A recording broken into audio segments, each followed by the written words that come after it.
पुत्र का अर्थ है, ध्यान देना, पुम नाम नरका तारयति इति पुत्र हो। जो पुम नाम के नरक से अपने पिता को खींच कर बाहर निकाल दे, उसको पुत्र कहते हैं। और किम्बा पुत्री, जो काम पुत्र कर रहे हैं वो काम पुत्रियां भी अच्छा कर रही हैं, अच्छा कर रही हैं। किसी चीज में वो पीछे नहीं है, पुत्रियां भी। आज हर चीज में पुत्रियां भी आगे हैं।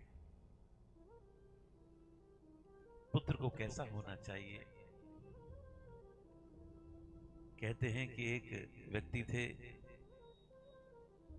घी बेचते थे, घी, साइकिल पर बैठकर।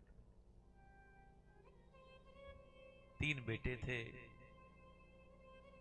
बेटे बड़े हो गए, जिम्मेदारी पूरी हो गई, सोचा कि चलो तीर्थ यात्रा को चले।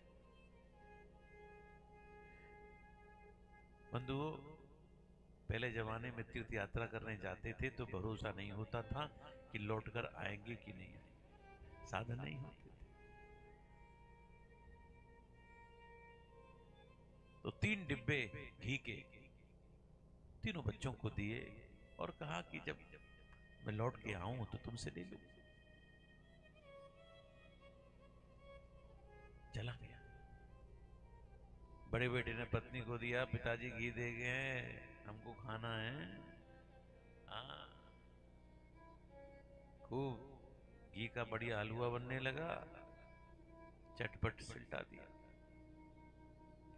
दूसरे बेटे ने पत्नी से कहा, पिताजी ने कहा कि लौट के लेंगे, उठा के रख दो। उठा के रख दिया। तीसरे बेटे को जब दिया, तीसरे बेटे ने डिब्बा खोल कर देखा, बड़ी अच्छी सुगंधी आ रही है। समझ गया कि इसमें क्या क्या मिलता है। उसने वैसा ही घी बनाया, घी बनाकर बाजार में बेचा, डिमांड बढ़ती चली गई। धीरे धीरे छोटी सी फैक्ट्री खोल ली घी की। आनंद हो गया, आनंद हो गया। पिता लौटा, याद आया कि घी का डिब्बा दिया था। बड़े बेटे ने कहा, पिताजी घी का डिब्बा दिया था, वो तो घी खा लिया, बहुत बढ़िया घी था।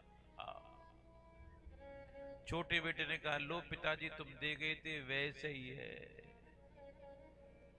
जब सबसे छोटे वाले के पास में आया बेटा घी, छोटा बेटा हाथ पकड़कर पिता को अपनी फैक्ट्री में लेकर गया। पिताजी, आप जो दे गए थे वो आपके आशीर्वाद से ही मैंने इतनी बड़ी फैक्ट्री बना दी है।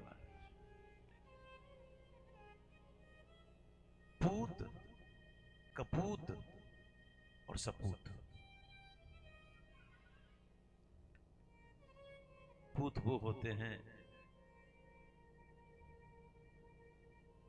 जो जैसा है वैसे ही छोड़ देते हैं, और कपूत पिता के धन को नष्ट कर देते हैं, और जो सपूत होते हैं पिता की दी हुई संपत्ति को, धन को चौगुना कर बढ़ा देते हैं।